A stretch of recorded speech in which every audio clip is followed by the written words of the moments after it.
2024년 고난주간 저녁 집회 마지막 날입니다. 일주일 내내 저도 이제 교회 저 골방에서 말씀만 갖고 살았는데요. 오늘이 이제 끝나게 되네요.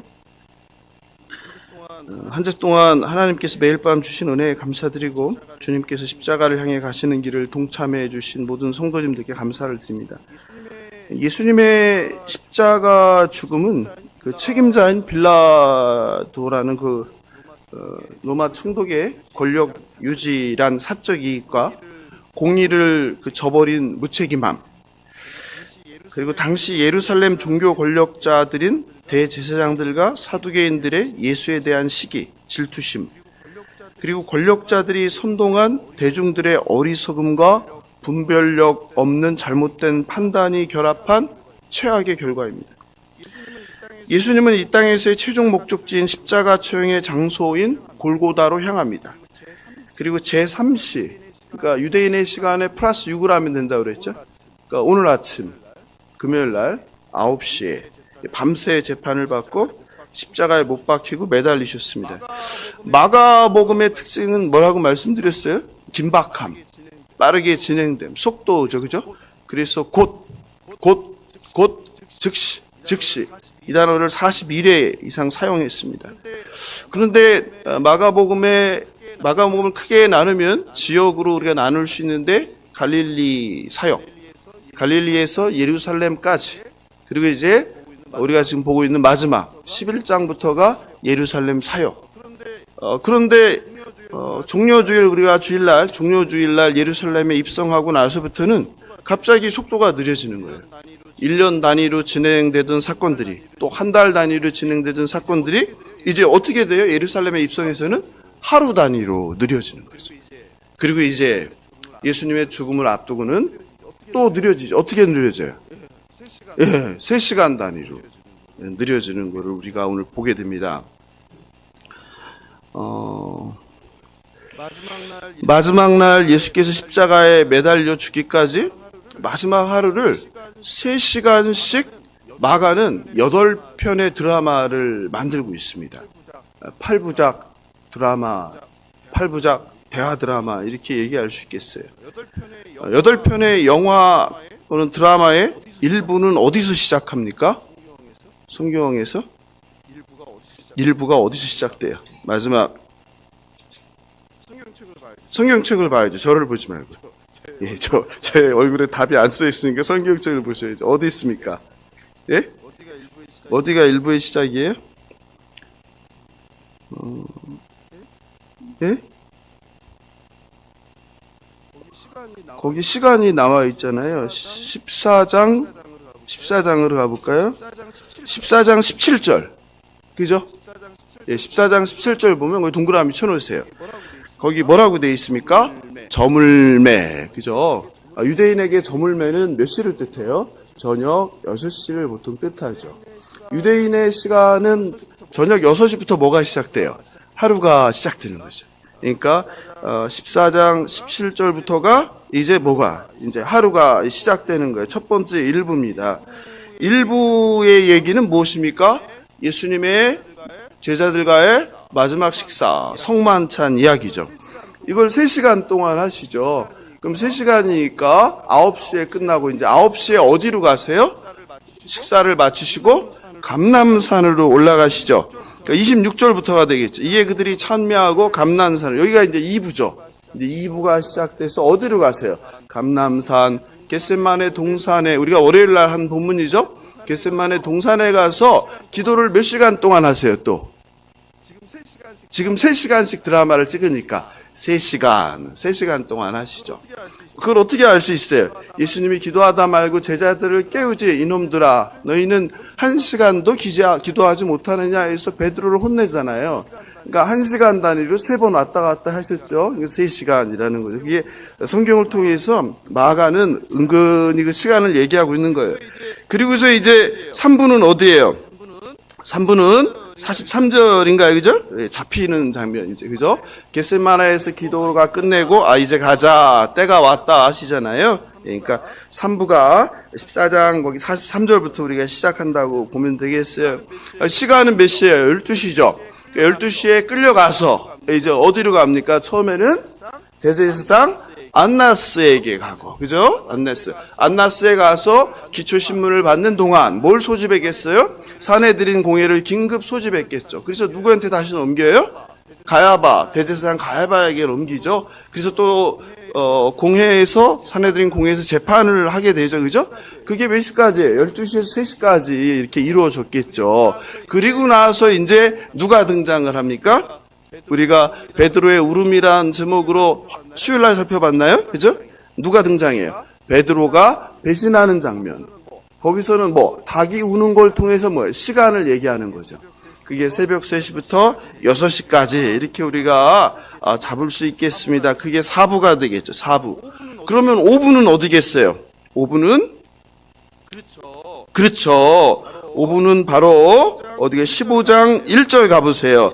15장 1절에 가면 거기 뭐라고 쓰여 있어요? 새벽에 또 나왔죠. 그러니까 새벽 6시부터 몇 시까지? 9시까지 빌라도 앞에서 재판을 받으시는 예수님. 우리가 이제 이거 살펴봤죠. 그죠? 예. 이해되시죠? 예. 그리고 6부는 어디예요? 6부는 25절부터가 되겠죠. 25절부터. 거기 보면 뭐라고 나와요? 때가 제3시 나오죠. 그죠? 제3시니까 몇 시예요? 9시. 이렇게 되겠죠. 그죠? 이해되시죠?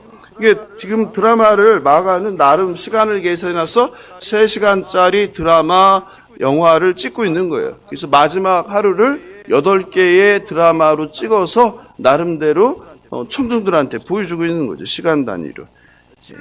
7부는 어디예요? 7부. 그게 바로 예? 오늘 본문이죠. 33절에 나와 있죠. 뭐라고 되어 있어요? 제6시 동그라미. 그죠? 6시. 이게 이제 오늘 본문이죠. 6시. 그러면은 이제 마지막 8부는 어디겠어요? 34절에 제9시가 되겠죠. 제9시. 9시. 그죠? 9시부터 몇 시까지예요? 9시니까 12시부터 몇 시까지? 3시까지가 되겠죠. 그죠? 예. 그래서 예수님의 죽으심까지를 이렇게 나름대로 이렇게 시간 구성을 하고 있다라는 거 우리가 마지막 마가복음 14장, 15장을 통해서 우리가 볼 수 있습니다. 예. 마가는 이렇게 1년 단위로 오던 시간을 다시 한 달 단위로, 그리고 다시 하루 단위로, 그리고 이제 마지막은 시간 단위로, 3시간 단위로 이렇게 해서 무엇을 말하려고 했을까요? 우리에게 마가 청중들 누구예요? 로마에 핍박받는 그리스도인들에게 가장 중요한 게 무엇이다라는 걸 얘기하는 거예요. 예수님의 십자가에서 죽으신 사건, 이게 가장 중요하다라는 것을 보여주고 있는 거죠. 마가복음은 그 절정에 뭐가 있는 거예요? 십자가에 죽으신, 고난받으신 주가 있는 거죠. 그죠? 로마의 핍박으로 죽어가는 그리스도인들과 성도들에게 로마의 핍박을 받아서 십자가에 매달려 죽고 있어요. 그들에게 병고침이 의미가 있겠습니까? 없겠습니까? 죽는데 의미가 없죠. 십자가에 달려서 죽는데 귀신 쫓는 게 의미가 있겠어요? 없겠어요? 의미가 없어요. 죽는 사람한테. 예수님의 그런 초자연적인 능력이 별 의미가 없어요. 그들에게 중요한 건 뭐야? 이 죽음의 문제를 어떻게 해결할 것인가잖아요. 마가는 그 얘기를 하는 거예요. 누구를 통해서요? 하나님의 아들이신 예수가 어떻게 되었다? 하나님이 십자가에 매달려 죽었다. 너희들만 고난을 당한 게 아니라 죄가 없으신 하나님이시고 하나님의 아들 예수가 십자가에 죽으셨다. 이 얘기를 하는 거죠. 그리고 그분은 어떻게 했다? 3일 만에 부활하셨다. 그러니까 너희들은 소망을 어디에 둔다?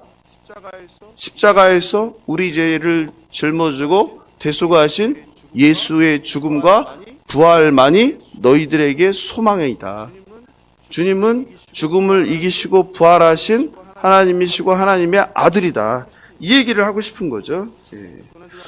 고난주간 마지막 집회인 오늘 밤 예수님께서 십자가에 죽으시는 사건과 그 과정 가운데 드러나는 예수님의 숨은 제자들을 통해 예수님의 십자가 죽음의 의미와 교훈을 함께 나누길 원합니다. 예수님은 다시 돌아와서 제39시에 십자가에 못 박히시고 골고다 언덕 십자가에 매달리셨습니다. 그런데 33절을 보니 3시간 후인 제6시에 그러니까 몇 시예요? 12시죠. 12시에 무슨 일이 생겨요? 온 땅이 어두워지기 시작했어요. 그리고 제9시 9시인 몇 시까지 계속돼요? 아니죠. 다시 잘못 봤어요. 6시인 정오에 어두워지기 시작했잖아요. 그러니까 12시부터 어디까지? 계속 어두워진 일이 진행되고 있는 거죠. 그죠? 그러면 이런 어두워진 현상은 뭘 의미해요? 왜 어두워진 거예요? 우리 과학에 쓰는 이런 어두워지는 걸 뭐라고 그래요? 예? 과학에서도 우리 살다 보면 어두워질 때 있잖아요. 언제 어두워져요? 구름 이런 거 말고 태양을 가릴 때 있잖아요. 그죠? 일식이라고 하죠. 일식. 그죠? 일식이 보통 얼마 동안 지속돼요? 몇 시간 동안 지속되지 않죠. 그죠? 보통 뭐 8분, 길어야 8분 그런데, 그럼 이건 일식은 아닐 거란 말이에요. 이거는 무슨 현상인가? 아모스 8장 9절을 떠올리게 하죠. 그날에 내가 해를 대낮에 지게 하여 백주의 땅을 캄캄하게 하여. 예. 즉 구약성서에서 어둠은 무엇을 의미합니까? 심판이죠. 그러니까 지금 예수가 십자가에 달리시고 온 천지가 어둡게 된 것, 그것도 오랜 시간 동안 어둡게 된 것은 하나님의 역사하시는 초자연적인 사건으로 예수님의 그 죽으심이 종말론적 사건이라는 거죠. 제9시인 12시에 예수께서 소리를 칩니다. 34절을 같이 읽어볼까요? 34절 시작. 제9시에 예수께서 크게 소리 지르시되 엘리 엘리 라마 사박다니 있어요. 엘리 엘리 라마 사박다니를 번역해 줬어요. 뭐라고 했어요? 하나님 하나님 어찌하여 나를 버리셨나이까, 이렇게 얘기했죠. 이거는 무슨 말입니까? 예수님은 성경에서 어떤 걸 좋아하셨어요? 성경 말씀 중에서 예수님은 시편을 많이 좋아하셨죠. 시편 인용을 많이 하시죠. 그래서 이건 시편에 나오는 거죠. 시편 22편 1절 2절을 인용해서 말씀하신 거예요. 보겠습니다. 내 하나님이여 내 하나님이여 어찌 나를 버리셨나이까, 어찌 나를 멀리하여 돕지 아니하시오며 내 신음소리를 듣지 아니하시나이까. 내 하나님이여 내가 낮에도 부르짖고 밤에도 잠잠하지 아니하오나 응답하지 아니하시나이다. 그래서 예수께서는 시편 22편을 인용해서 이 말씀을 하고 계시죠. 이것은 무엇을 의미합니까? 예수님의 극심한 고통을 나타내는 거죠. 예수께서 십자가에서 우리 죄를 대속하실 때 하나님과의 관계가 어떻게 되었다는 거예요? 단절되었다는 거죠. 그러니까 예수님의 고통의 절정이죠. 예수님의 고통은 육체적인 고통이 아니죠. 어떤 고통이에요? 심리적인 고통이 아니죠. 어떤 고통이에요? 정신적인 고통이에요? 아니죠. 진짜 예수님의 고통은 무엇입니까? 하나님과의 단절이죠. 그걸 유기라고 하죠. 버림받음. 가장 큰 고통은 바로 하나님 아버지와 관계가 단절된 영적 고통이라는 것을 예수께서는 지금 보여주고 있는 거죠.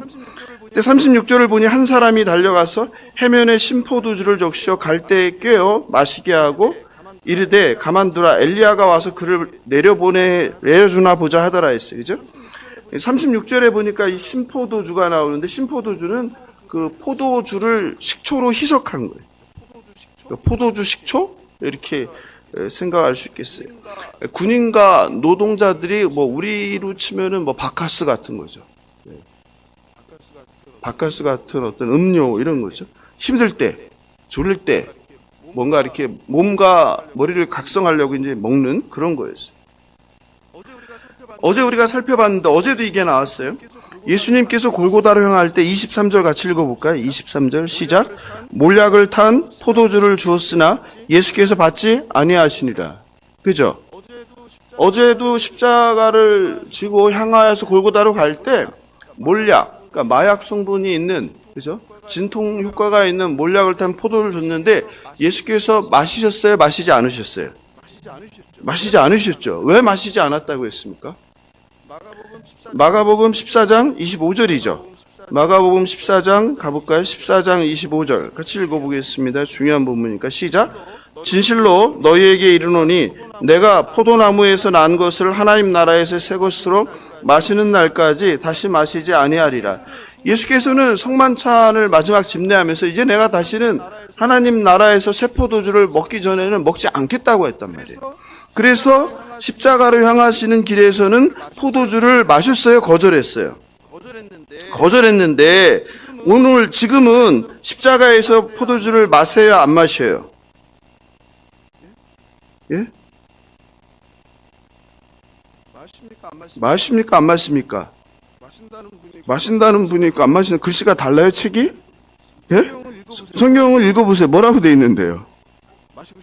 마시고 싶다고 했어요? 마셔요? 안 마셔요? 마셔야 돼요? 안 마셔도 돼요? 예?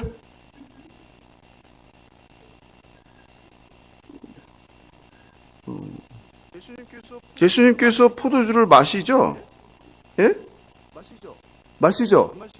안 마셔요? 저랑 성경이 달라요? 예. 예? 마시게 했는데 마셨는지 안 봤는지 아셨는지 모른다. 이제 저랑 2년 넘게 성경 공부하면서 이제 수준이 높아진 거예요. 이제 자꾸 이제 생각하는 거죠. 그냥 안 보고 생각해 보는 거예요. 그죠? 깊이. 그죠? 예. 이제 하산할 때가 됐습니다. 여러분 중에 분명히 36절을 보고 포도주를 주었지 마셨다는 말은 없다 이렇게 생각하는 분이 계실 거예요. 그죠? 우리가 병행 본문을 찾아보면 되죠. 요한복음 19장 30절입니다. 요한복음 19장 30절 자막으로 볼까요? 예, 자막 시 안 됐나요?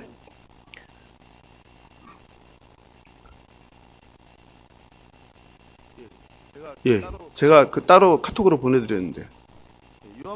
요한복음 19장 30절 같이 읽어보겠습니다. 시작. 예수님께서 신포도주를 맛보신 이거 말고 제가 보낸 걸로 해드려야 되는데 제가 쉬운 성경으로 보내드린 거 있는 카톡으로 제가 쉬운 성경으로 읽어드릴게요. 예수님께서 신포도주를 맛보신 다음 이렇게 되어 있습니다. 아시겠죠? 그러니까 예수님께서 포도주를 맛보셨어요? 맛보지 않았어요? 맛보셨어요? 예, 받기만 하고 안 먹은 게 아니라. 그러니까 우리는 성경의 근거에서 해석해야 되니까 예수님께서 지금은 포도주를 마셨다. 전에는 안 마셨는데 십자가에서는 포도주를 마셨다. 그럼 뭘 의미하는 거예요? 하나님 나라가 어떻게 되었다? 이제 시작되었다. 새로운 하나님 나라가 시작되었다. 어디서? 십자가 위에서. 그 의미 굉장히 중요한 의미죠. 그런 점에서 하나님 나라는 예수님의 그 십자가 순환으로 시작된 열린 나라라는 것을 우리가 알 수 있는 거죠. 이해하시죠?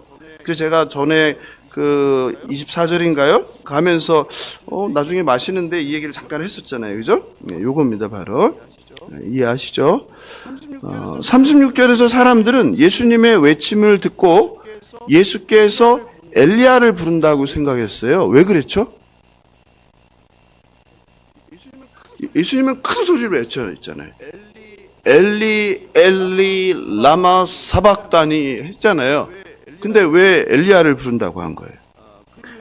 그 이유는 유대인들은 엘리야가 위기에 있는 위인을 구하러 온다는 그런 생각을 갖고 있어요. 그래서 아마도 예수가 자기를 의인이라고 생각하고 누구를 부른다? 선지자 엘리야여, 선지자 엘리야여, 나를 구해주소서 이렇게 한다고 생각한 거죠. 그리고 이 엘리가 원래는 엘로이거든요. 엘로이, 엘로이, 엘로이. 이게 뭐 그 야외에서 이렇게 지르다 보면 어떻게 들릴 수 있겠어요? 내가 아는 대로 들리니까 예. 하나님보다 얘가 엘리야를 부르는구나 이렇게 오해했다고 볼 수 있겠죠. 그리고 예수께서는 다 이루었다고 말씀하시고 숨졌어요. 12시인 오후 12시에 시작해서 보통 이제 오후 3시에 그러니까 오늘이죠. 금요일날 그러니까 십자가에 달린 게 몇 시예요? 십자가에 매달리는 게 9시. 그래서 돌아가신 게 몇 시예요? 오후 3시. 오후 3시경 돌아가신 거예요. 그럼 몇 시간 걸렸어요? 돌아가시는데 6시간 동안 매달려 계셨는데 오늘 여러분은 6시간 그 시간에 뭐 하고 계셨습니까? 제가 어제 하루 한 끼는 금식하면 좋겠다고 했는데 어떻게 금식하셨어요? 손 들어보세요. 금식 안 하셨어요? 밥 세 끼 다 드셨어요? 애매하게 했어요? 그러면 제가 그걸 금식해서 그 헌금을 내서 좀 좋은 일에 일요일날 하려고 하자고 했는데 할 게 없겠네. 다 밥을 드셨으면. 예? 아니, 그러니까 하루 진종일 하는 게 아니라 그냥 하루에 한 끼만 한 끼 하셨어요? 원래 두 끼만 드시는 거 아니에요? 그래요. 네. 보통 이제 과거 이제 초기 교회에서는 거의 뭐 매일 금식하다시피 했죠. 이 기간은 순환 주간은. 그리고 금요일 성금요일 오늘은 아예 일일 금식을 다 했죠. 그리고 보통 제 신대원 다닐 때도 예수님이 이제 돌아가시는 12시부터 3시까지는 예배당에 모여서 같이 기도하고 그렇게 신대원 다닐 때 이렇게 많이 했습니다. 그 시간에 맞춰서 물론 우리 시간이랑은 다르지만 그런 의미를 이제 새기는 거죠. 그때 예수님이 이제 돌아가실 때 어떤 현상이 일어나는데 어떤 현상이 일어나죠? 그렇죠. 성소에 있는 휘장이 아래부터 위로 찢어져요? 위에서 아래로 찢어져요? 위에서부터 아래로 쭉 찢어지죠. 무엇을 의미합니까? 휘장이 찢어지는 건 뭘 의미해요? 예수님의 육체가 찢어진 걸 의미해요? 예? 그렇죠. 죄로 하나님과 인간의 끼어진 관계. 그래서 인간은 하나님께 나아갈 수 있어요, 없어요? 나아가서 못하지. 누구를 통해서 나가요, 항상? 예? 제사장을 통해서. 그래서 구약에서는 항상 누가 힘 있어요? 제사장. 그래서 오늘날도 힘있기를 원하는 목사들이 자꾸 누구 흉내를 내는 거예요? 제사장 흉내를 내는 거죠. 내가 주님의 종이라고 하면 제사장 흉내를 내는 거죠. 근데 예수께서는 뭐 하신 거예요? 그걸 깨버린 거죠. 구약에서는 대제사장도 1년에 한 번만 들어가죠. 대속죄일날. 한 번만 들어가죠. 들어갈 때도 어떻게 들어가요? 방울을 달고 들어가죠. 예, 방울을 달고. 그래서 방울 소리가 안 나면 어떻게 된 거예요? 죽은 거죠, 가서. 예, 그래요. 그래서 이제 우리가 대제사장을 통하지 않고, 그러니까 목사나 사제를 통하지 않고, 그러니까 목사는 여러분과 동일한 사람이에요. 그러니까 말씀 교사죠. 그죠? 그러니까 저를 통하지 않고 여러분이 각각 누구를 만나는 거예요? 하나님을 만나는 거예요. 하나님께 나아가는 거예요. 그걸 누가 만들어주신 거예요? 예수 그리스도가 만들어준 거예요. 그러니까 자꾸 목사한테 머리 드밀 필요 없어요. 예. 왜? 하나님이 여러분을 어떻게 각자 만나주시니까. 근데 자꾸 목사가 이제 머리에 이렇게 안수하려고 하는 거는 뭐 하는 거예요? 너희들은 내 여기에 있다 이거죠. 나를 통해서만 누굴 만나야 된다? 하나님을. 나는 특별한 사람이다. 자꾸 이거를 심어줘요. 여러분 한번 줄 서서 저한테 맨날 머리 안수 받아보세요. 주일마다. 제가 몇 달만 하면 여러분 꼼짝 못 할걸요? 사람이 그렇게 되는 거예요. 그런 거 하지 마시라고. 특별한 경우, 안수는 특별한 경우에 하는 거죠. 저도 목사 안수 받을 때 안수 받죠. 침례할 때 안수 받죠. 이런 특별한 경우에 받는 거지. 매일 뭐 예배 때마다 머리 들이밀고서 뭐, 예? 무슨 뭐 여기 목사 손에서 무슨 파워가 나가는 것도 아니고. 그런 거 아니에요. 하나님은 여러분을 다 사랑하세요. 저도 사랑하고 여러분도.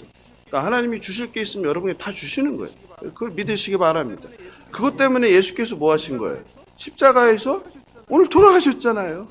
그래서 그 하나님과 여러분을 맡고 있는 성전의 휘장을 어떻게 한 거예요? 성소의 휘장을 찢어버린 거예요. 이제 누구든지 들어가라. 누구든지 만나라. 이거 누구를? 하나님 아버지를 직접. 할렐루야. 얼마나 놀라운 사건입니까? 이게 성전의 휘장이, 성소의 휘장이 찢어지는 사건이죠. 그런데 그때 예수님이 숨을 거두시는 장면을 본 백부장이 이렇게 얘기해요. 이 사람은 진실로 하나님의 아들이었다. 아니, 이게 어떻게 된 거예요? 백부장이 뭐 하던 사람이에요? 예수님의 사형을 옆에서 집행한 사람이잖아요. 병사들을 시켜서. 근데 예수님이 어떻게 했어요? 그 대제사장과 군중들이 뭐라고 했어요? 네가 하나님임을 어떻게 해라? 증명해라. 어떻게 증명해라? 내려와봐. 내려와서 어떻게 해봐라? 너를 괴롭히는 사람들을 초전 박살을 내봐. 그러면 내가 믿을게. 뭐를? 네가 하나님이라는 걸. 근데 그렇게 했어요? 하지 않았어요? 하지 않았어요. 근데 백부장은 이런 소리를 해요. 만약에 예수께서 정말 십자가에서 스스로 그걸 박힌 못을 빼고 내려와서 자기를 괴롭힌 대제사장과 군중들과 서기관들과 사두개인들과 이놈들을 다 박살을 내버렸으면은 와 진짜였네 할 거 아니에요. 근데 그렇게 안 했잖아요. 근데 왜 그랬어요? 이거 맨날 보던 거 아니에요? 생각 안 해보셨어요? 예? 왜 백부장은 뜬금없이 이런 고백을 해요? 아무 힘도 없이 오히려 어떻게 했어요? 힘 한번 써보지 못하고 어떻게 했어요? 그냥 매달려 있다가 다른 사람은 보통 십자가에 매달리면 며칠 정도 걸려요? 죽는데? 빨리 죽으면은 이틀, 오래 걸리면 일주일도 버틴단 말이에요. 근데 예수님은 그것도 못 버티고 몇 시간 만에 6시간 만에 돌아가셨는데 뭐가 하나님이냔 말이에요. 왜 그랬을까? 생각해 보세요. 예. 그거랑 저기 백부장이랑 무슨 상관이 있어요? 예? 예, 생각해 보시기 바랍니다. 왜 그랬을까? 주일날 제가 다시 물어볼게요. 왜 그랬을까? 아니, 생각 안 해보셨어요? 이 중요한 거를? 왜 그랬을까? 예수님이 거기서 막 하늘을 막 우르르캉캉해서 막 번개가 쏟아서 적들을 다 소멸했다. 번개. 그러면 우와 하나님이구나 할 텐데 그게 아닌데 그죠? 왜 그랬을까요? 성경은 그거에 대해서 말하지 않아요. 네. 아마도 예수 십자가 처형 상황에서 뭐가 나타났죠? 초자연적인 현상. 어떻게 됐어요? 하늘이 금방 했잖아요. 그죠? 그게 했죠. 심판이 일어났잖아요. 그죠? 그리고 또 무슨 일이 있었어요? 예수께서 붙잡히시고 재판을 어떻게 받았는지 다 들었잖아요. 아무 말도 안 하셨잖아요. 또 끌려오는데 아이고 나 좀 살려 나 죽겠어. 난 죄가 없어. 이렇게 하면서 오셨어요? 아니면 의연하게 그냥 오셨겠어요? 의연하게 오셨죠. 그러니까 이 백부장은 사형 전문가란 말이에요. 지금까지 십자가 형장까지 끌고 와서 매달려서 수백만의 수천 명의 사람을 다 받겠어요? 안 받겠어요? 다 받죠. 그런데 예수님은 어떻게 했어요? 너무나 이전에 사형을 당해 죽는 사람들과 달랐겠죠. 그의 태도와 그의 모습과 눈빛과 표정과 이런 걸 통해서 비록 정말 십자가에서 내려와서 다 섬멸하진 않았지만 초자연적 능력을 발휘하진 않았지만 그의 모습 속에서 이 사람이 정말 하나님인가 보다 이런 생각을 하지 않았을까가 제 개인적인 생각입니다. 또 집에 가서 또 그것 때문에 또 주일까지 머리 아프실까 봐. 예. 그러면 이 백부장의 이런 고백은 무엇을 의미할까요? 백부장의 신은 누구예요? 백부장의 신. 로마의 황제죠. 근데 지금은 누구를 고백하는 거예요? 예수를 하나님의 아들이라고 고백을 하는 거죠. 예수는 자기가 십자가에 매달려서 왜 죽였어요? 로마 황제의 반역한 죄로 자기가 죽였어요. 백부장은 예수님의 제자도 아니고 추종자도 아니에요. 그는 로마 황제를 모시고 로마 황제를 신으로 생각하고 그냥 지시를 받아서 자기 임무를 하는 사람이에요. 로마 장군이에요. 로마 장교예요. 그런 입장에 있는 그가 이런 말을 했다는 것은 뭘 의미합니까? 제 생각에는 예수님이 하나님의 아들이란 이 백부장의 그 마지막 증언보다 더 확실한 증거가 있을까? 뭐를? 십자가에 죽으신 사람이 누구다? 하나님의 아들이다. 이거를 만약에 예수님의 제자가 말했으면 안 믿겠죠. 그죠? 아니면 예수를 따르던 여인들이 말했으면 안 믿겠죠. 또 이해관계가 있을 법한 사람이 말하면 안 믿겠죠. 그런데 누가 말했어요? 이해관계도 없고 오히려 뭐한? 죽인. 유대인과 상관이 없는 로마의 장교가 이 말을 했다는 것을 통해서 예수가 정말 하나님의 아들이구나 하는 것을 우리는 오히려 더 믿을 수 있는 거죠. 하나님의 아들 예수가 십자가에서 우리를 위하여 죽으셨음을 믿으시는 저와 여러분 되시길 주님의 이름으로 축원합니다. 그런데 바로 이 순간 예수님의 십자가 처형을 마음 아파하면서 끝까지 함께하는 사람이 있었습니다. 그게 누굴까요? 예? 같이 볼까요? 예. 40절 같이 읽어보겠습니다. 시작. 멀리서 바라보는 여자들도 있었는데 그 중에 막달라 마리아와 또 작은 야고보와 유세의 어머니 마리아와 또 살로메가 있었으니, 즉 누가 있어요? 3명의 여자가 있어요. 3명의 여자. 예수님이 3명의 남제자를 12명 중에 꼭 데리고 다녔죠. 그게 누구예요? 베드로, 야고보, 요한. 3명이죠. 마찬가지로 예수님을 따라다니는 여자가 무지 많았는데 그 중에 3 여자가 있단 말이에요. 핵심 제자, 핵심 여제자가 누구예요? 바로 막달라 마리아, 야고보의 어머니 마리아, 살로메. 셋이라는 거죠. 마가는 이 여자들을 41절에서 소개하는데 이렇게 소개를 합니다. 거기 동그라미 쳐놓으세요. 이들은 예수께서 갈릴리에서 계실 때에 따르며 섬기던. 성경책 없어요? 동그라미 치세요. 따르며 섬기던. 예수님의 12제자는 예수님의 순환 앞에 어떻게 했습니까? 배신하고 걸음아 날 살려라 달아났습니다. 그러나 예수님께서 십자가에 매달리시고 죽으시는 마지막을 함께한 3명의 여인이 있었다. 그 여인, 3명의 여인. 근데 그 여인들은 어땠다? 예수를 따르고 섬겼다. 따름과 섬김은 제자의 핵심 원리입니다. 따름과 섬김에 쓰인 그 단어는, 헬라어는 제자도의 핵심이에요. 무엇을 의미하는 거예요? 이 여자들이 누구다? 그냥 예수 좋아서 따라다니는 사람이 아니라 누구다? 예수님의 여제자들이다. 마가는 여인들이 예수님의 또 다른 제자임을 말하는 거예요. 그런데 더 놀라운 건요, 거기 계속 이어져요. 게다가 이 외에 예수와 함께 예루살렘에 올라온 여자들도 많이 있었더라. 그러니까 알려지지 않은 다른 여제자들이 많이 있다는 거야, 없다는 거야? 많이 있다는 거예요. 우리는 12제자만 알지만 사실은 성경에는 더 많은 제자들이 있다는 거예요. 여인들은 12제자들처럼 비겁하게 도망가지 않았습니다. 그녀들은 예수님의 공생애를 함께하며, 여인들이 주로 했던 건 뭐겠어요? 예수님과 제자들의 밥을 챙겨드렸죠. 그리고 잠잘 자리를 챙겨드렸죠. 계속 따라다니면서. 근데 그것만 한 게 아니라 뭐 했다? 따랐다. 배웠다. 이 말이에요. 배웠다. 섬김만 한 게 아니라. 그리고 예수님께서 마지막 눈을 감는 가장 고통스럽고 가장 외롭고 가장 슬프고 하나님과의 단절돼서 가장 힘든 그 시간에 이 여인들이 도망가지 않고 그 현장에 예수와 함께했다는 사실입니다.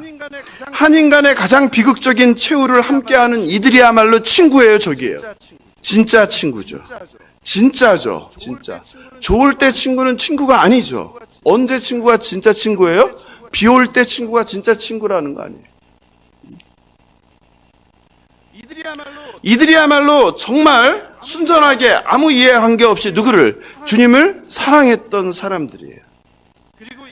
그리고 이 여인들은 예수님의 죽음의 최후 목격자일 뿐만 아니라 뭐가 됩니까? 영광의 부활의 첫 목격자가 된다는 것을 믿으시기 바랍니다. 얼마나 영광입니까? 예수님께서 왜 이 여인들에게 자기 부활의 첫 목격자가 되게 했겠습니까? 주님도 이 여인들이 당신을 얼마나 사랑하는지를 알았으니까 가장 사랑하는 여인들에게 당신의 부활의 첫 목격자가 되는 영광을 허락했다고 생각합니다. 마가복음 16장 1절에 보면 안식일이 지남에 막달라 마리아와 야고보의 어머니 마리아와 또 살로메가 가서 예수께 바르기 위하여 향품을 사다 두었다가, 이제 주일날에 이제 마가복음 16장 하면 이제 마가복음이 끝나게 됐죠. 이제 그 대단원에 이제 부활 주일날 이제 예수님의 부활과 함께 이 진도를 맞추느라 굉장히 힘들었는데 몇 달 동안 예수님께서 부활의 첫 증인으로 12제자가 아니라 이 여인들을 선택했다는 거 굉장히 의미 있죠. 이 여인들은 단순히 예수님과 제자들의 뒷바라지 않은 그 정도의 사람이 아니라 예수님을 믿고 사랑하고 예수님의 뜻을 알고 실천하는 숨은 제자였다는 거예요. 자신의 정치적 야망이나 예수를 따랐을 때 주어지는 그 보상을 기대한 12제자와 달리 여인들은 갈릴리에서 마지막 예수님의 죽음까지 한결같은 신실함과 조건 없는 사랑을 보여주고 있습니다. 숨어있는 숨어있던 이 여제자들의 변함없는 예수님을 따르고 섬김을 배우는 저와 여러분 되시길 주님의 이름으로 축원합니다. 42절은 다시 시간을 말합니다. 뭐라고 합니까? 42절입니다. 저물었을 때 하죠. 저물었을 때. 저문다는 건 뭘 나타낸다? 저녁 6시가 가까워왔다. 그런데 거기에 다시 말해요. 저물었지만 뭐는 되지 않았다. 6시는 넘지 않았다. 왜? 6시부터는 저녁 6시부터 뭐가 시작돼요? 안식일. 그러니까 아직 안식일 전이다 이 말이죠. 예수님이 돌아가시고 아직 다음 날 안식일이 시작되지는 않았다. 이걸 얘기하는 거예요. 두 번째 숨은 제자 아리마대 요셉이라는 사람이 등장합니다. 그렇죠? 43절을 읽어보겠습니다. 시작. 아리마대 사람 요셉이 와서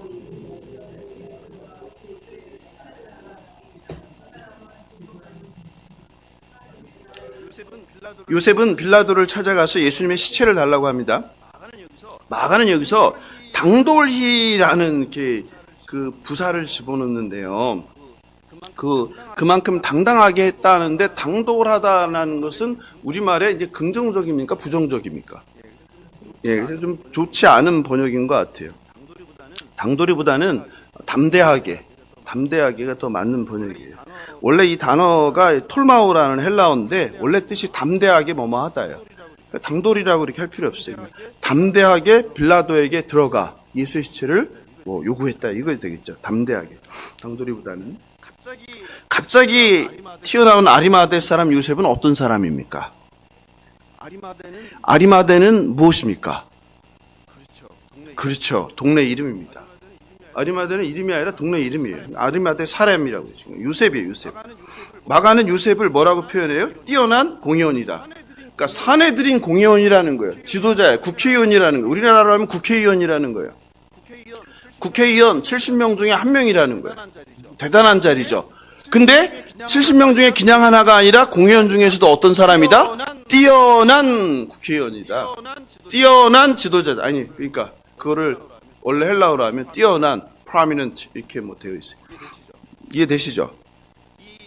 이 요셉은 아리마대 요셉은 사복음서에 다 나오고 있습니다. 그래서 다른 복음서를 통해서 요셉에 대해 좀 더 같이 알아보겠습니다. 마태복음을 보겠습니다. 27장 50절 한번 볼까요? 화면으로. 아리마대의 부자 요셉이라 하는 사람이 왔으니 그도 뭐다? 예수의 제자다. 나오죠. 마가는 얘기 안 했는데 마태는 아리마대 요셉이 뭐라고 해요? 예수님의 제자다. 분명히 얘기하고 있어요. 예수님의 제자예요. 제자. 누가요? 아리마대 사람 요셉이 예수님의 제자라는 거예요. 그 다음에 누가복음은 굉장히 자세하게 묘사하죠. 23장 50절 51절. 공회의원으로 선하다. 의롭다. 그리고 뭐했다. 51절에 굉장히 중요하죠. 결의와 행사에 찬성하지 않았다. 무슨 뜻이에요? 재판할 때 예수님을 죽여야 된다고 재판할 때 어떻게 했다? 찬성하지 않았다는 거예요. 그러니까 공회에서 반대한 사람이 있었다는 거죠. 그게 누구다? 요셉이다. 그는 유대인의 동네 아리마대 사람이다. 하나님의 나라를 기다리는 자다. 그러니까 요셉에 대해 굉장히 많은 정보를 누가는 주고 있어요. 정리해 보겠습니다. 그는 누구다? 국회의원이다. 그리고 뛰어난 지도자이다. 그는 선하다. 의롭다. 그는 유대인이다. 아리마대에 산다. 그는 하나님 나라를 사모하는 사람이다. 핵심이죠. 그리고 다섯 번째 뭐라고요? 그는 뭐 하지 않았다? 사내들인 공회에서 예수 사형에 동의하지 않았다. 또 하나 중요한 거, 여러분이 좋아하는 거 뭐예요? 아리마대는 뭐 했다? 아주 부자였다. 모든 걸 다 하셨죠. 세상에. 그래서 예수님의 제자는 그 가난한 사람들만 있었다? 아니다. 예수님의 제자는 누구도 있었다? 부자도 있었다. 수산나도 부자였잖아요. 그래서 먹을 걸 다 됐잖아요. 그죠? 부자였다, 부자.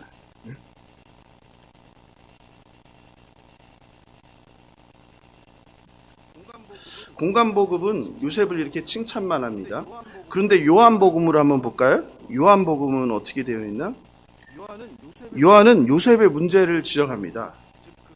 즉 그가 부자이고 의롭고 착하고 존경받는 사람인데 뭐라고 돼 있어요?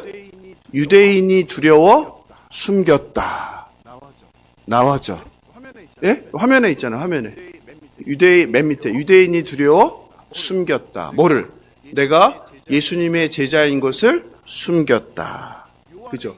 요한의 입장은 또 다르죠. 공간복음은 다 아리마대 요셉을 엄청 막 그냥 띄우는데 세상에 이런 사람 없다고 온갖 칭찬을 다 하는데 요한은 딱 그 꼬집죠. 문제점을. 뭐라고? 맞긴 맞는데 그는 누구를 두려워했다? 유대인을 두려워해서 자신이 예수의 제자인 걸 숨겼다. 이해하시죠? 그런 그가 지금 어떻게 하고 있습니다? 빌라도 앞에 나가서 예수의 시체를 달라고 합니다. 유대인이 두려워서, 자신의 정체가 들통날까봐 두려워서 예수님의 제자인 걸 숨겼던 그가 빌라도 앞에 나가서 시체를 달라는 건 무엇을 의미합니까? 나를 어떻게 알아? 나를 어떻게 알아? 죽여라죠. 지금 예수 도당을 잡아서 다 뭐 하는 거예요? 사형시키는 거 아니에요? 반란군들을. 근데 예수님이 지금 십자가에 죽으셨는데 나가서 예수님 시체를 달라가는 건 뭐 얘기하는 거예요? 나도 예수와 뭐다? 한패다. 예수가 나의 보스다 이 말 아니에요? 느낌이 안 오세요? 이렇게 하실 수 있겠어요? 네? 지금까지 숨기고 살아왔는데 뭘 지키기 위해서? 나의 지위, 나의 명성, 나의 재산, 나의 존경, 나의 인기, 나의 인정, 나의 영향력 이걸 지키기 위해서 뭘 숨겼는데 예수님의 제자라는 걸 숨기고 살았는데 어차피 예수는 죽어서 끝나버렸잖아요. 끝났잖아요. 굳이 내가 나서서 내가 예수 도당이다라고 얘기할 필요가 있어요, 없어요? 없죠. 없죠. 근데 왜 이렇게 하냐 이거예요. 네? 왜 이렇게 하는 거예요? 요셉이 확 뒤집어진 거죠. 확 뒤집어진 거죠. 요셉이 용기가 난 거죠. 어떤 용기가 난 거예요? 예수가 십자가에서 죽는 걸 보고 어떤 사람은 다른 제자들은 도망갔는데 요셉은 어떻게 된 거예요? 그걸 보는 순간 하나님이시구나 깨달은 거죠. 정말 말씀하신 대로 됐구나. 계속 순환고지를 해왔잖아요. 내가 어떻게 된다고 그랬어요? 대제사장과 장로들과 그들에게 어떻게 버림을 받는다. 그리고 십자가에서 죽는다. 얘기했잖아요. 계속 얘기했잖아요. 맞구나. 지금까지 말씀하신 대로 다 되었구나. 깨달은 거죠. 그때 뭐가 된 거예요? 이제 뭐만 남은 거예요? 주 예수보다 중요한 게 없게 된 거예요.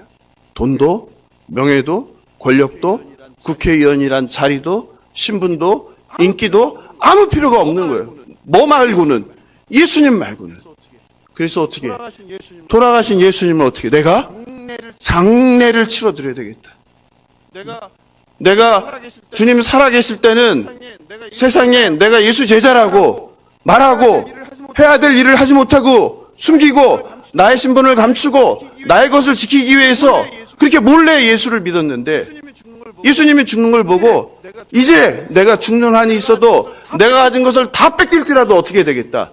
예수님, 죽으신 예수님을 내가 장례라도 해드려야 되겠다. 장례라도 해드려야 되겠다. 그 피 묻은 피부를 닦아드리고 그리고 상처를 닦아드리고 감싸줘야 되겠다. 이렇게 생각을 한 거죠. 그래서 담대하게 자기도 모르게 빌라도에 나가 시체를 달라고 한 거예요. 빌라도는 어땠을까요? 깜짝 놀랐겠죠. 당황했겠죠. 말하는 사람이 누구니까? 유대인의 가장 존경받는 지도자예요. 자신도 좋아했던 사람이에요. 능력 있는 사람이에요. 그랬으니까. 빌라도는 그런데 요셉의 요구를 받아들입니다. 그리고 빌라도는 백부장에게 예수의 죽임을 확인합니다. 빌라도는 왜 예수께서 벌써 죽었어? 하고 이상하게 생각한 거예요? 아까 제가 말씀드린 대로 십자가에 매달리면 보통 얼마 걸린다? 이틀, 3일, 길면 일주일. 근데 6시간밖에 안 됐는데 벌써 죽었단 말이야? 믿을 수 없다. 확인해봐라 진짜 죽었나 이거죠. 그죠? 예수님은 왜 이렇게 빨리 죽으셨을까요? 십자가를 지고 갈 때 골고다 언덕을 십자가를 지고 가실 수 있었어요? 못 가셨어요? 못 갔죠. 왜요? 이미 다 두들겨 맞고 채찍에 맞아서 다 부러지고 다 피나고 다 뜯겼죠. 그래서 우리가 어제 살펴봤는데 누가 대신 져요? 구레네 사람 시몬이 십자가를 억지로 졌다가 어떻게 됐어요? 그 집안이 어떻게 로마 교회의 가장 존경받는 지도자 가문이 된 거죠. 그런 역사가 일어난 거죠. 요셉은 시체를 받아서 세마포로 정성껏 쌌습니다. 세마포는 가장 귀한 천이었어요. 귀족들이 사용하는 것이었어요. 사제들과. 유대인은 그 시체에 기름을 바르지 않고 향료를 칠한 장례용천으로 시체를 쌌습니다. 그리고 요셉은 바위 속에 판 무덤에 장사했습니다. 그게 46절입니다. 같이 읽어보겠습니다. 시작. 요셉이 세마포를 사서 예수를 내려다가 그것으로 싸서 바위 속에 판 무덤에 넣어두고 돌을 굴려 무덤 문에 놓음에 돌을 굴려 무덤 문을 닫았다. 이건 뭘 의미하는 거예요? 이 무덤이 누구의 무덤이다? 부자의 무덤이다. 부자들의 무덤이다. 이 돌로 막는 게 없어요. 일반인들은 그냥 부자의 곳이다. 이것에 대해서 그 마태복음을 보면 아예 그렇게 얘기해줘. 뭐라고? 이 무덤이 요셉이 누구를 위해서?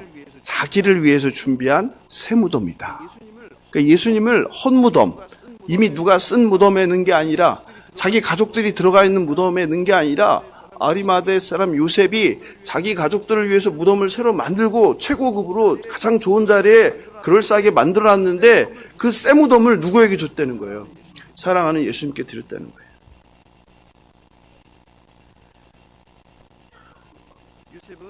요셉은 자신의 정체가 드러나 모든 것을 잃는 것이 두려워 숨은 제자였어요. 그러나 그는 예수님의 죽음 앞에 자신이 가장 소중하게 간직했던 자신의 새 무덤을 예수님의 장사를 위해서 드립니다. 이런 변화는 예수님의 십자가 사건이에요. 그 죽음이라는 사건. 죄인을 구원하기 위해 하나님의 능력을 비우고 죽기까지 순종하며 하나님의 뜻을 이루는 예수님을 보면서 예수님이 그동안 본인에게 말씀했던 것 그대로 이루어지는 걸 보면서 아, 예수님이 정말 하나님이구나. 이거를 깨닫게 된 거예요. 그 순간, 그걸 깨닫는 순간 자신의 명예와 권력과 재산과 지위와 인기와 영향력은 아무 필요가 없는 거예요. 그거 앞에서.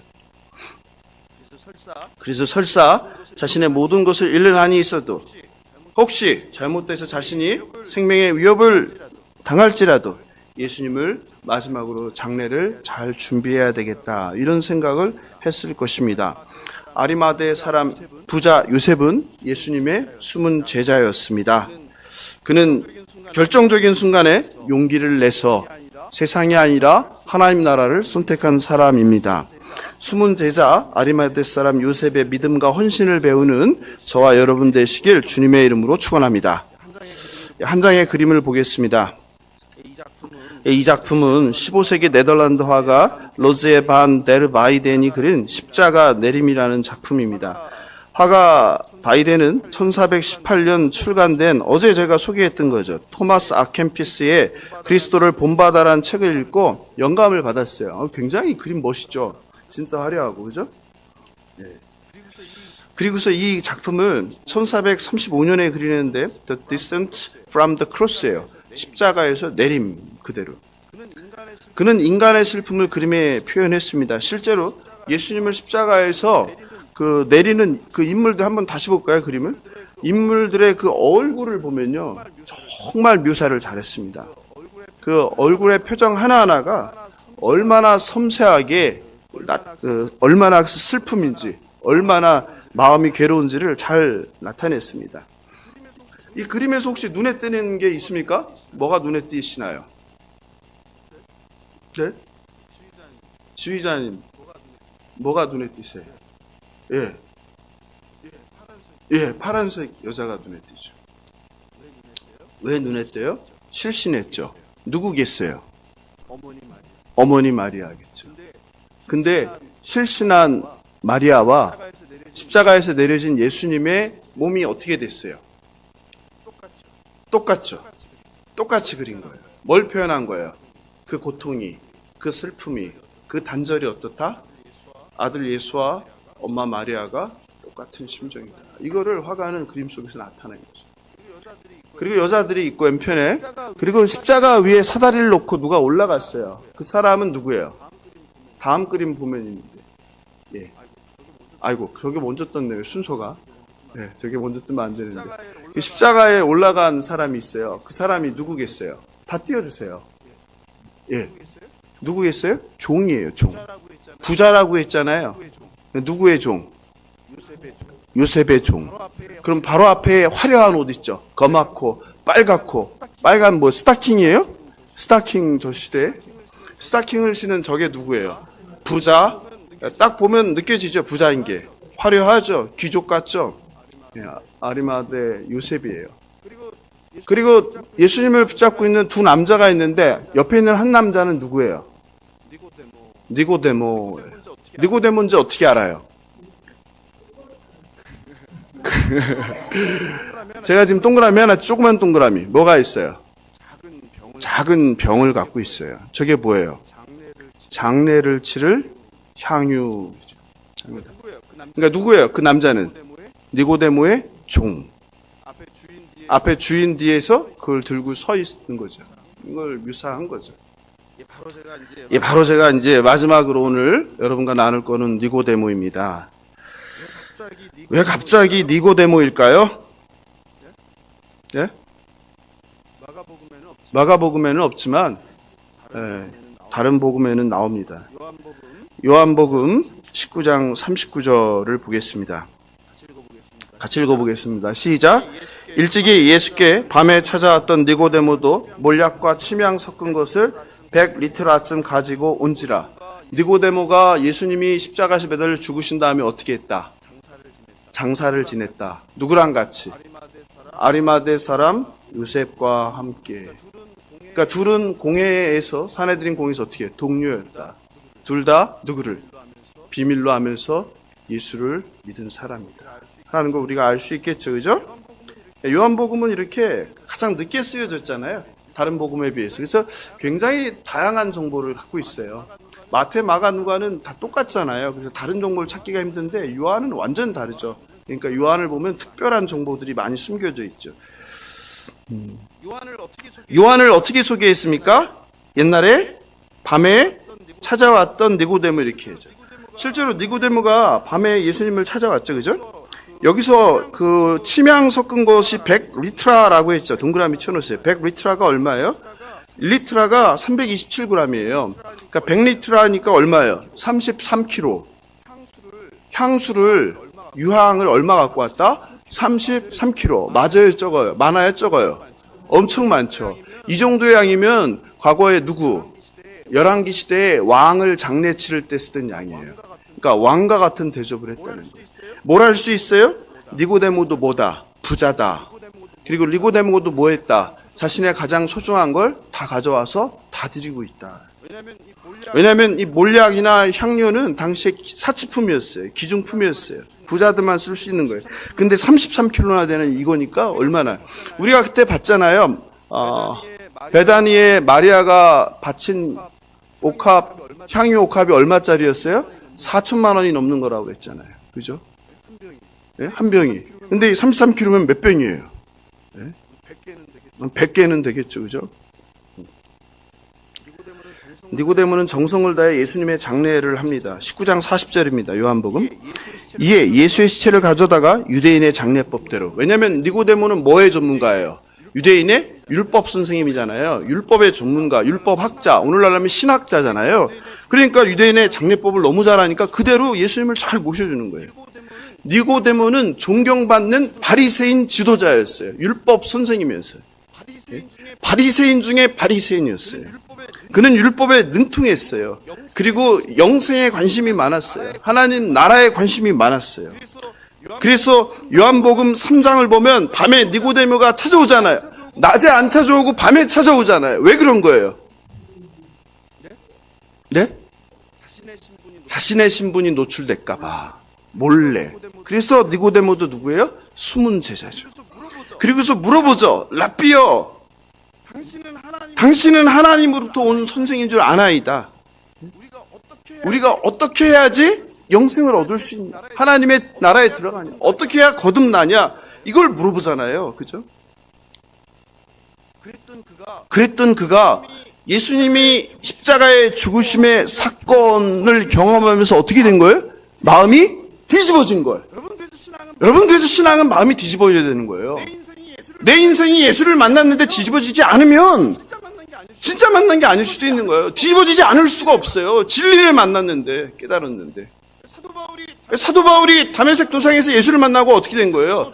예수 잡아 죽이던 자에서 예수를 전하는 자가 된 거 아니에요? 180도 바뀐 거잖아요. 니고데모가 뒤집어졌어요. 왜 그랬을까요? 어떻게 이런 일이 일어났을까요? 어떻게? 이건 되게 중요한 건데 제가 알려주기 아까운 건데 500원 누가 내면은 제가 그런 게 있어요. 나는 이거 깨닫는데 10년 20년 걸리고 엄청 어렵게 알았는데 우리 성도들은 너무 쉽게 막 받아먹는 것 같아서 별로 관심도 없고 관심도 없는 것 같아요. 이게 되게 대단한 거 얘기하는데도 별로 관심도 없는 것 같아요. 궁금하지도 않고. 있으세요? 그럼 500원. 아니, 내가 여기까지 하고 끝내려고 했는데 시간이 저기에서 사실은 요거 하나만 해도 제가 한 주를 버틸 수 있어서 설교 한 편이라 살까 말까 고민하다가. 아니, 되게 중요한 거니까. 그렇지 않아요? 아니, 왜, 니고데모가 왜 이리 바뀌었지? 그런 생각 안 드세요? 그냥 그랬나 보다, 그래요? 그러네, 보니까. 네? 궁금하지 않으시네. 아니, 진짜 그렇잖아요. 이렇게 수문제인데 밤에 몰래 찾았는데, 예수 죽어서 끝났어. 하나님 나라고 예수고 뭐 끝났어. 근데 왜 뒤집어졌냔 말이에요. 왜 미친 짓을 하냔 말이에요. 왜 나의 삶과 나의 기반과 나의 직업과 나의 신분과 나의 권력과 나의 돈을, 나의 생명까지 왜 다 바치려고 하냔 말이에요. 잘못되면 죽는데.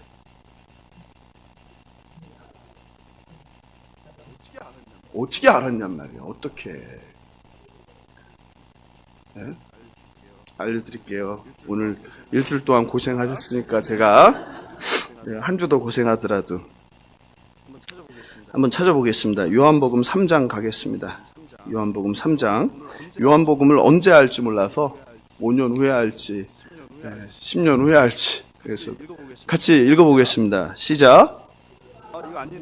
이거 아닌데 3장 14절 16절 그건 아까 했고 14절 16절 읽어볼까요? 시작. 모세가 광야에서 뱀을 든 것 같이 인자도 들려야 하리니 영생을 물어봤는데 이 말을 한 거예요. 이 말이 무슨 말인지 알겠어요? 모르겠어요? 잘 보세요. 예수님한테 어떻게 해야지 거듭납니까? 어떻게 해야 하나님 나라 들어갑니까? 어떻게 해야지 영생을 받습니까? 했는데 뚱딴지 같은 소리라는 거예요. 모세가 광야에서 뱀을 든 것 같이 인자도 들려야 하리니. 모세가 광야에 뱀을 든 건 잘 알죠? 인자가 들려요. 뭔 소리야. 그래서 혼난 거예요. 야, 너는 신학자가, 너는 율법 선생이 내 말도 못 알아듣냐? 이 바보야. 혼난 거예요. 깨닫지 못한 거예요. 근데 지금 무슨 일이 일어났어요? 예수께서 어떻게 했어요? 땅에서 들려서 십자가에서 죽으셨잖아요. 그걸 보는 순간 뭐가 떠오른 거예요? 그날 밤 이 말씀이 떠오른 거죠. 이 말이었구나. 소름이 끼치지 않았겠어요? 이 말씀이었구나. 예수님이 십자가에 죽으신다는 말씀이구나. 그리고 뭐라고? 그 다음 절 읽어보세요. 15절 시작. 이는 그를 믿는 자마다 영생을 얻게 하려 하십니다. 뭐라고요? 십자가에 달린 예수를 믿는 자마다 어떻게? 영생을 얻는다. 영생을 어떻게 얻냐고? 나를 믿는 거예요. 이걸 깨달은 거예요. 언제? 예수님이 죽고 나서. 이해되세요? 아시겠어요? 완전히? 예? 제가 이거를 발견하고 어떻게 했어요? 하늘을 나는 것 같았죠. 여러분한테 알려준 거예요. 16절 같이 읽어볼까요? 여러분이 다 외우는 요한복음 3장 16절 시작. 하나님이 세상을 이처럼 사랑하사 독생자를 주셨으니 이는 그를 믿는 자마다 멸망하지 않고 영생을 얻게 하려 하심이라. 아멘. 뭐라고요? 예수를 믿는 자마다 영생을 얻게 한다. 2000년 전 최고의 바리새인의 바리새인 율법학자도 깨닫지 못한 거를 이제 여러분은 어떻게 깨달은 거예요. 아시겠죠? 범죄한 이스라엘이 광야에서 장대에 달린 노뱀을 볼 때마다 어떻게 고침을 받고 살아난 것처럼 우리가 십자가 여기 달아야 돼. 그래서 어디다 달아요? 십자가를 좋은 걸 하나 가져다가 좀 다세요. 십자가에 달린 누구를 바라볼 때마다, 예수를 바라볼 때마다 어떻게 되는 거예요? 우리가 영생을 얻는 거예요. 십자가의 신비를 알겠습니까? 예수 그리스도 죽으심의 신비를 알겠습니까? 십자가 예수를 바라보고 영생을 누리는 저와 여러분 되시길 주님의 이름으로 축원합니다.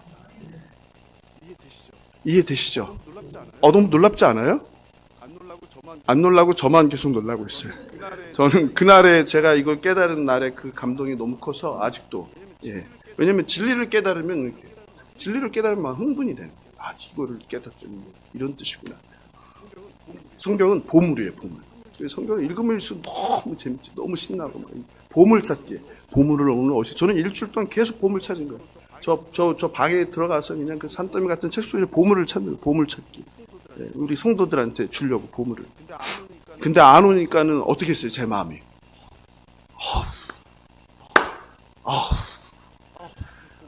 이 보물을. 그런데 왜 공감복음은 제가 하나 더 가르쳐 줄게요. 오늘 어차피 마지막 날이니까. 그냥 갈까요? 더 가르쳐 줄까요? 나중에 이제 할 게 없어요. 근데 다 까먹으니까. 성도는 까먹으니까. 공감복음은 숨은 제자 니고데모가 예수님을 장사한 것을 기록했어요? 기록하지 않았어요? 아까 제가 얘기했죠. 어디에만 나온다? 요한에만 나온다. 그럼 이게 중요한 사건이잖아요.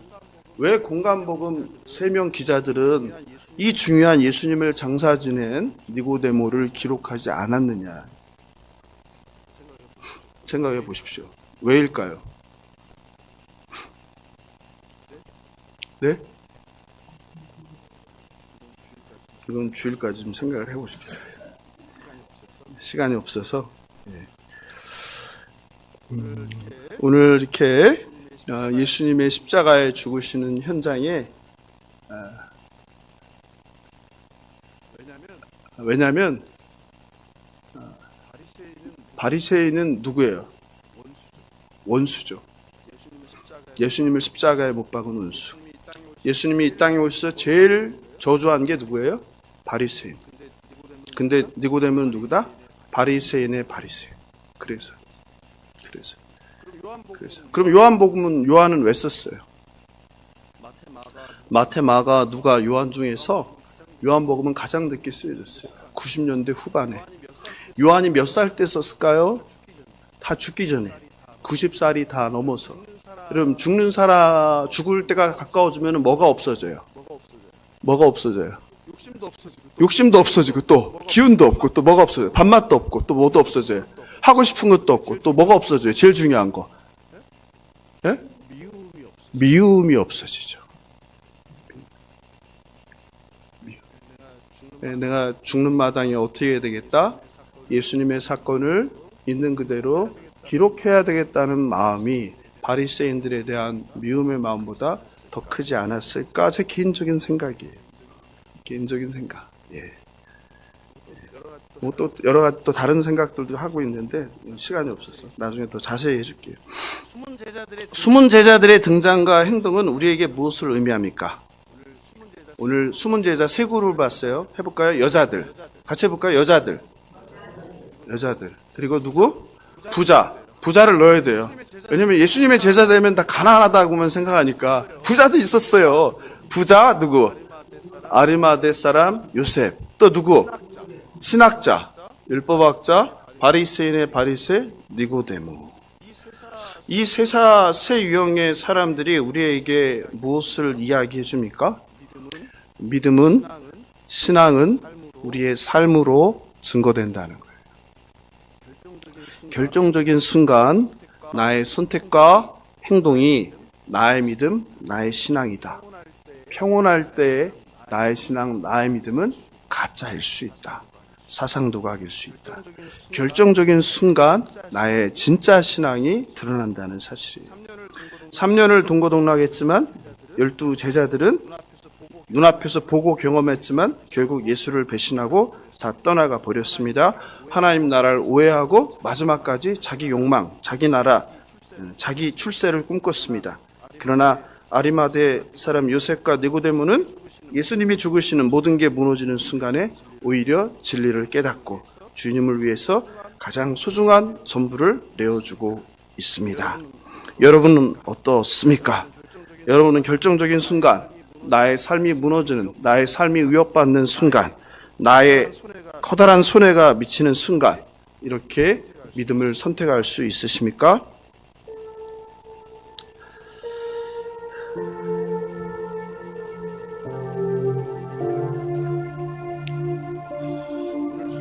오늘 숨어있던 제자들은 우리에게 예수를 믿는 것이 무엇이고 제자의 길이란 무엇인지를 교훈합니다. 인생의 결정적인 순간, 세상이 아니라 나의 이익이 아니라 하나님 나라와 주님에 대한 믿음을 선택하길 바랍니다. 예수가 하나님의 아들이시고 예수는 저와 여러분을 위해 십자가에서 죽으시고 부활하신 하나님임을 믿으시는 저와 여러분 되길 주님의 이름으로 축원합니다. 말씀을 마무리합니다. 고난주간 저녁 집회의 마지막 금요일 밤입니다. 주님의 십자가는 저와 여러분을 구원하기 위한 하나님의 공의이고 하나님의 사랑입니다. 그동안 숨어있던 제자 아리마대 요셉, 그리고 니고데모, 그리고 여인들이 등장합니다. 예수님 옆에서 무대에서 활동하던 모든 제자들은 결정적인 순간 예수님을 부인하고 다 달아나 버렸습니다. 니고데모는 십자가에 달리신 주님을 보고 하나님 나라와 영생의 비밀을 깨닫고 모든 것을 주님께 드립니다. 요셉도 예수님의 십자가 죽으심을 보고 자신의 가장 소중한 것을 드립니다. 베다니 마리아도 자신의 전 소유인 향유옥합을 깨뜨려 주님의 장례를 준비했습니다. 여인들은 변함없이 한결같이 예수와 제자들을 따르고 숨기며 예수님의 마지막 죽음과 예수님의 부활의 첫 증인이 되었습니다. 사랑하는 성도 여러분, 여러분은 나를 위해 십자가에 죽으신 하나님의 아들을 정말 믿으십니까? 그분이 나를 위해서 죽어 우리의 생명의 은인이 되셨는데 여러분은 생명의 은인이신 그분께 무엇을 드리십니까? 무엇을 드리셨습니까? 무엇을 드리고 있습니까? 무엇을 드릴 계획입니까?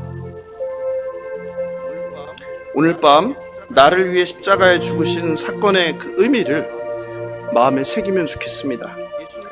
예수님의 십자가 죽음의 의미를 깨닫고 예수님의 십자가 죽음으로 시작된 저와 여러분의 새로운 삶, 부활의 삶, 감사와 기쁨을 누리며 사시길 주님의 이름으로 축원합니다. 함께 예수 나를 위하여 함께 부르시고 기도하겠습니다.